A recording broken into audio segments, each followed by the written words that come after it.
Hello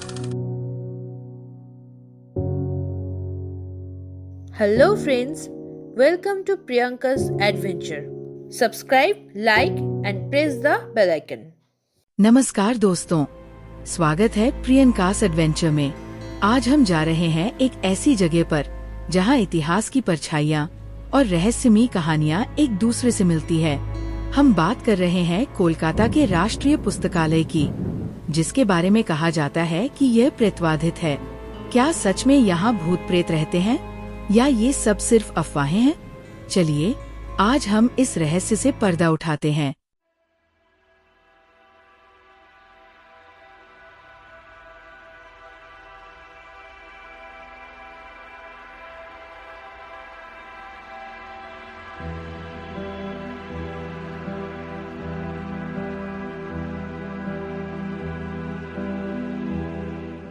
Kolkata, पश्चिम बंगाल की राजधानी, एक ऐसा शहर है जहां इतिहास की परछाइयां हर कोने पर पड़ी है।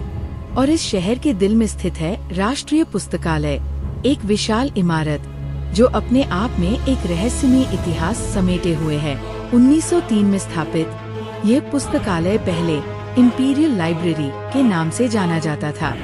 ब्रिटिश राज के दौरान ये भारत में सबसे बड़ा और महत्वपूर्ण पुस्तकालय था। इस भव्य इमारत का निर्माण 1903 में शुरू हुआ और 1940 में पूरा हुआ। इस इमारत में लाखों पुस्तकें, दुर्लभ पांडुलिपियां, नक्शे और अनेक दुर्लभ कलाकृतियां संकलित हैं। कहते हैं कि 1920 के दशक में पुस्तकालय के निर्माण के दौरान ही अजीब घटनाएं घटनी शुरू हो गई थी। निर्माण श्रमिकों ने अक्सर रात के समय अज्ञात आवाजें सुनी और कुछ ने तो अंधेरे में रहस्यमय आकृतियों को भी देखा। स्थानीय लोगों का मानना था कि इस स्थान पर पहले कोई बड़ा दुखद घटना घटी होगी, जिसकी वजह से अब यहाँ प्रेत आत्माएं भटक रही हैं। निर्माण कार्य पूरा होने के बाद भी अजीब घटनाओं का सिलसिला जारी रहा। पुस्तकालय के कर्मचारियों ने अक्सर पुस्तकों के अचानक गिरने, लाइटों के अचानक बुझने और अज्ञात ठंडी हवाओं के महसूस होने की बातें कही। कुछ पुस्तकालय अधिकारियों ने दावा किया कि उन्होंने रात के समय पुस्तकालय के भीतर किसी के चलने फिरने की आवाजें सुनी हैं, जबकि उस समय पुस्तकालय बंद था। सबसे डरावनी घटनाओं में से एक 1950 के दशक की है। उस समय एक रात एक रिसर्च स्कॉलर पुस्तकालय में देर तक काम कर रहा था। अगली सुबह उसे मृत पाया गया। उसके चेहरे पर एक अत्यंत भयावह आतंक का भाव साफ दिखाई दे रहा था। जांच में कोई संदिग्ध परिस्थिति नहीं मिली और पुलिस ने इसे हृदयाघात का मामला मान लिया। लेकिन स्थानीय लोगों का मानना था कि इस युवक को किसी अज्ञात शक्ति ने मार डाला था। धीरे धीरे राष्ट्रीय पुस्तकालय प्रेतवाधित पुस्तकालय के नाम से जाना जाने लगा। स्थानीय लोग रात के समय इस इमारत के पास से गुजरने से डरते थे। कई छात्रों ने दावा किया कि उन्होंने रात के समय पुस्तकालय के भीतर एक महिला की छाया देखी है, जो सफेद साड़ी पहने हुए है। कुछ लोगों ने कहा कि यह किसी पुराने समय की कोई दुखी आत्मा है, जो अब भी इस पुस्तकालय में भटक रही है। इन घटनाओं के पीछे का कारण क्या है? क्या ये वास्तव में प्रेत आत्माओं का खेल है या फिर इन सब के पीछे कोई वैज्ञानिक कारण है? आज तक इन सवालों का कोई निश्चित उत्तर नहीं मिला है। कुछ लोगों का मानना है कि पुराने इमारतों में भूकंप के झटके या अन्य प्राकृतिक कारणों से अजीब आवाजें आ सकती है। कुछ मनोवैज्ञानिकों का कहना है कि ये सब केवल मानवीय मन की उपज है, डर के कारण पैदा होने वाली भ्रांतियां हैं। लेकिन राष्ट्रीय पुस्तकालय के भीतर रहस्यमयी घटनाओं की कहानियां आज भी लोगों के बीच प्रचलित है। ये एक रहस्य है जो आज भी अनसुलझा है।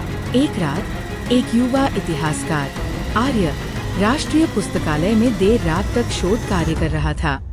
पुस्तकालय में एक अजीब सा सन्नाटा छाया हुआ था।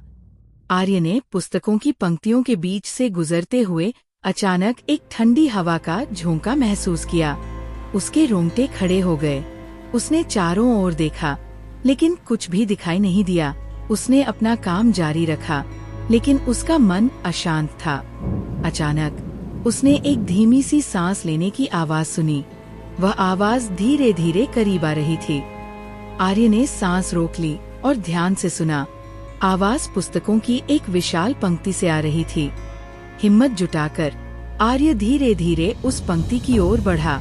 जैसे ही वो पास पहुंचा, उसने देखा कि एक सफेद साड़ी पहनी हुई महिला पुस्तकों के बीच बैठी हुई है। उसका चेहरा धुंधला था, लेकिन उसकी आंखें जो आर्य की ओर देख रही थीं, भयावह रूप से चमक रही थी। आर्य इतना डर गया कि वो वही जम गया। महिला धीरे धीरे उठी और आर्य की ओर बढ़ने लगी। आर्य की सांसें फूलने लगी। वह पीछे हटना चाहता था, लेकिन उसके पैरों में जैसे जान ही नहीं रही थी। अचानक लाइट चली गई। पुस्तकालय अंधेरे में डूब गया। आर्य चीख उठा, लेकिन उसकी आवाज किसी ने नहीं सुनी। वह अंधेरे में हाथ पांव मारता रहा, लेकिन महिला का कोई पता नहीं चला। घंटों बाद जब लाइट आई, तो आर्य ने देखा कि वह जमीन पर बेहोश पड़ा हुआ है। उसके कपड़े गीले थे, जैसे किसी ने उसे पानी से नहला दिया हो। घटना के बाद आर्य कभी भी रात के समय राष्ट्रीय पुस्तकालय में नहीं गया। वह इस घटना को भुला नहीं पाया। उसे लगता था कि वह उस महिला की भयावह दृष्टि को कभी नहीं भूल पाएगा। राष्ट्रीय पुस्तकालय की रहस्यमयी कहानियाँ आज भी जारी है। क्या ये सब केवल अंधविश्वास है, या फिर इस पुराने इमारत में सचमुच कोई अज्ञात शक्ति विद्यमान है? ये सवाल आज भी अनुत्तरित है। तो दोस्तों, राष्ट्रीय पुस्तकालय के बारे में ये थी हमारी जांच। क्या आप भी मानते हैं कि यहाँ कुछ अजीब है, या फिर ये सब सिर्फ अफवाहें हैं? मुझे कमेंट करके जरूर बताएं। वीडियो को लाइक करें, शेयर करें और चैनल को सब्सक्राइब करना ना भूलें। अगली बार मिलते हैं एक और रोमांचक एडवेंचर के साथ। तब तक के लिए अलविदा।